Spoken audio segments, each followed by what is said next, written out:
अस्सलामुअलैकुम वरहमतुल्लाहि वबरकातुह। बिस्मिल्लाहिर्रहमानिर्रहीम। प्यारे दोस्तों, आज हम आपको बताएंगे कि हज पर जाने वाले एक हाजी के साथ ऐसा क्या करिश्मा हुआ जिसे सुनकर आपका दिल खुश हो जाएगा। आप चाहें इस वीडियो को लाइक करें या ना करें, लेकिन मेरी आपसे गुजारिश है इसे आखिर तक देखें। तो चलिए शुरू करते हैं। दोस्तों, ये कहानी सईद नाम के एक शख्स की है जो हज करके वापस जा रहा था और जद्दा एयरपोर्ट पर बैठा अपनी फ़्लाइट का इंतज़ार कर रहा था, जबकि उसके साथ उसके मुल्क का दूसरा हाजी भी बैठा हुआ था। दोनों हज अदा करने के बाद वापस वतन जाने वाले हाजियों में शामिल थे। अचानक सईद के साथ बैठे हाजी ने एक लंबी सी सांस ली और अपने बारे में बताया। उस हाजी का नाम अब्दुल बारी था। उसने कहा, मैं एक बिजनेसमैन हूँ और अल्हम्दुलिल्लाह ये मेरा 10वां हज है। अल्लाह पाक का मेरे ऊपर बड़ा फजल है और मैं समझता हूँ कि हर हज के बाद मुझे अल्लाह के ज़्यादा करीब होने का मौका मिला है। ये कहकर वो हाजी खामोश हो गया और सईद की तरफ देखकर उसके जवाब का इंतज़ार करने लगा। उसकी बात सुनकर सईद मुस्कुरा दिया और बोला, भाई मेरे हज का किस्सा कुछ ज़्यादा ही बड़ा है, मैं आपका सिर नहीं खाना चाहता।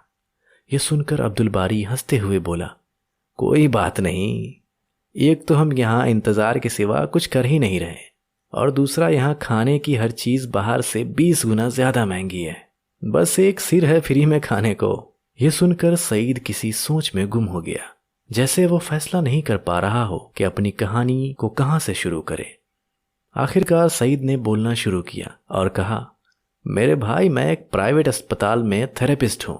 मैंने 30 साल तक अपनी तनख्वाह में से थोड़ी थोड़ी रकम कटवा कर इस हज की तैयारी की है। इस साल हज पर जाने के लिए मेरे पास पूरे पैसे हो गए थे। सईद आगे बताता है, मैंने अस्पताल से अपने पैसे लिए और कमरे से बाहर निकला। इतने में मैंने एक औरत को देखा जिसका बेटा एक्सीडेंट में तकरीबन माजूर हो गया था और उसका इलाज मैं ही कर रहा था। मैं बड़ी मेहनत और प्यार से पिछले 6 महीने से लगातार उसका इलाज कर रहा था, जिसकी वजह से वो तकरीबन आधा ठीक हो चुका था, जबकि उम्मीद थी कि आने वाले 6 महीने में वो बिल्कुल ठीक हो जाएगा। उस औरत ने मुझे सलाम किया और बुझे हुए लहजे में बताया कि वो लोग अस्पताल छोड़कर जा रहे हैं, शायद फिर हमारी मुलाकात ना हो, लिहाजा मैं आपको ढूंढ रही थी। ये सुनकर मुझे काफ़ी हैरानी हुई। मुझे लगा जैसे वो मेरे इलाज से मुतमईन नहीं है। मैंने कहा, क्या आप मेरे इलाज से मुतमईन नहीं हैं?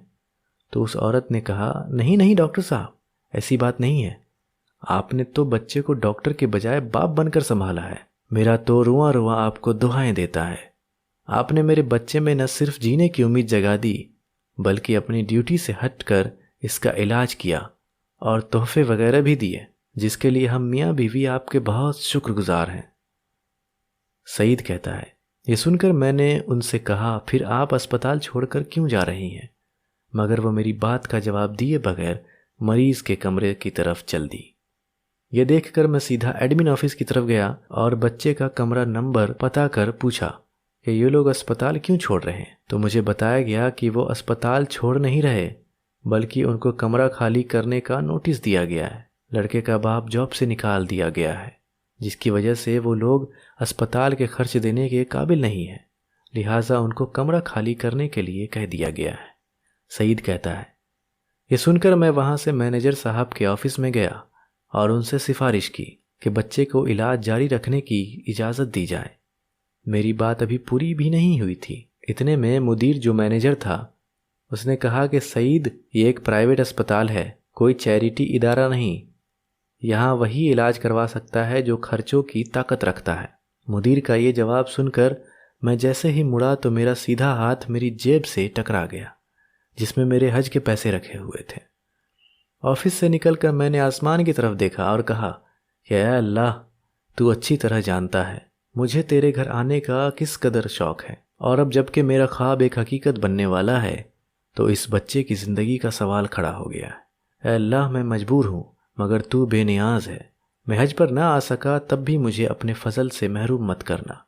सईद कहता है, इसके बाद मैंने उस बच्चे के अगले 6 महीने तक के पैसे जमा करके उनके अस्पताल से निकलने का ऑर्डर कैंसिल करा दिया। अल्हम्दुलिल्लाह, मेरा दिल सुकून से भर गया था लेकिन हज पर ना जाने की कसक अपनी जगह थी। ये सुनकर दूसरा हाजी अब्दुल बारी, जो सईद की बात सुन रहा था, वो कहने लगा, आपने अपने हज के पैसे उस औरत के बच्चे के इलाज के लिए दे दिए, तो आप हज पर कैसे आ गए? ये सुनकर सईद भाई ने कहा, जब मैं घर आकर लेटा तो हज के मनासिक का एक एक मंजर मेरी नज़रों में घूम रहा था। मैंने कई बार बैतुल्ला का ख्याली तवाफ़ किया था। कई बार लब्बैक अल्लाहुम्मा लब्बैक कहते मजमे के साथ अपनी आवाज़ मिलाकर उनका हिस्सा बन गया। पता नहीं कब मेरी आंखों से आंसू बहना शुरू हो गए और मैं बहते आंसुओं के साथ ही सो गया। मैंने देखा कि मैं बैतुल्ला का तवाफ़ कर रहा हूँ और लोग मुझे मेरा नाम ले लेकर हज की कबूलियत की बशारत दे रहे हैं। वो कह रहे हैं, ऐ सईद, अल्लाह ने तेरा हज कबूल कर लिया, हमारे हज के कबूलियत के लिए भी दुआ करो। सईद कहता है, इसी कैफियत में फ़ोन की घंटी ने मुझे जगा दिया। फ़ोन पर अस्पताल का मैनेजर था, जो कह रहा था कि अस्पताल का मालिक हज पर जा रहा है। वो अपने ख़ास मुआलिज के बग़ैर कभी नहीं जाता, मगर इस दफ़ा इसके मुआलिज की बीवी शदीद बीमार हो गई है, जो बीवी को इस हाल में छोड़कर बॉस के साथ हज पर नहीं जा सकता। लिहाजा आपको उनके साथ भेजने का फ़ैसला किया गया है। आप अपने ज़रूरी कागजात अस्पताल के एडमिन ऑफिस में पहुंचा दें। सईद कहता है, मैंने सबसे पहले तो शुक्राने के नफिल अदा किए, फिर कागजात ऑफिस वालों के हवाले किए। यूँ अल्लाह पाक ने मुझे अपने घर बुलाने का इंतज़ाम कर दिया। हज के बाद अस्पताल के मालिक ने मुझे मेरी खिदमत का मुआवजा देना चाहा, तो मेरे आंसू निकल पड़े और मैंने उसको बताया कि उसने मुझे हज कराकर मुझ पर इतना बड़ा एहसान किया है, लिहाजा मैंने जो भी उसकी खिदमत की है वो कुछ भी नहीं है, लिहाजा वो मुआवजे की बात ना करे।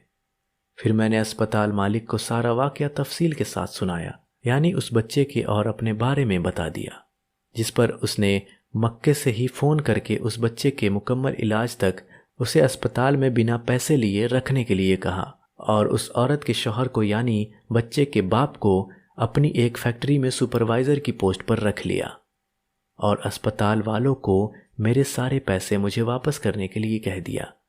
ये वाक़या सुनकर अब्दुल बारी की आंखों से आंसू जारी हो गए। उसने उठकर सईद का माथा चूमा और उसे मुबारक दी और कहा कि आज मुझे लगता है कि मेरे ऐसे 1000 हज भी तेरे इस एक हज के बराबर नहीं। उसने उसके इस तरह हज पर आने की तारीफ़ की और कहा, हाजी सईद, अल्लाह पाक से मेरे हज की कबूलियत की भी दुआ कर दो, अल्लाह पाक तुम्हारे हज में बरकत दे। सुभान अल्लाह। दोस्तों, ये वीडियो देखकर यकीनन आपका दिल खुश हो गया होगा। अगर आपने इस वीडियो को अभी तक लाइक नहीं किया तो इसे लाइक ज़रूर करें और अपने दोस्तों के साथ शेयर भी करें और हमारे चैनल को सब्सक्राइब करके बेल आइकन भी दबा दें। मिलते हैं आपसे अगली वीडियो में, तब तक के लिए खुदा हाफिज़।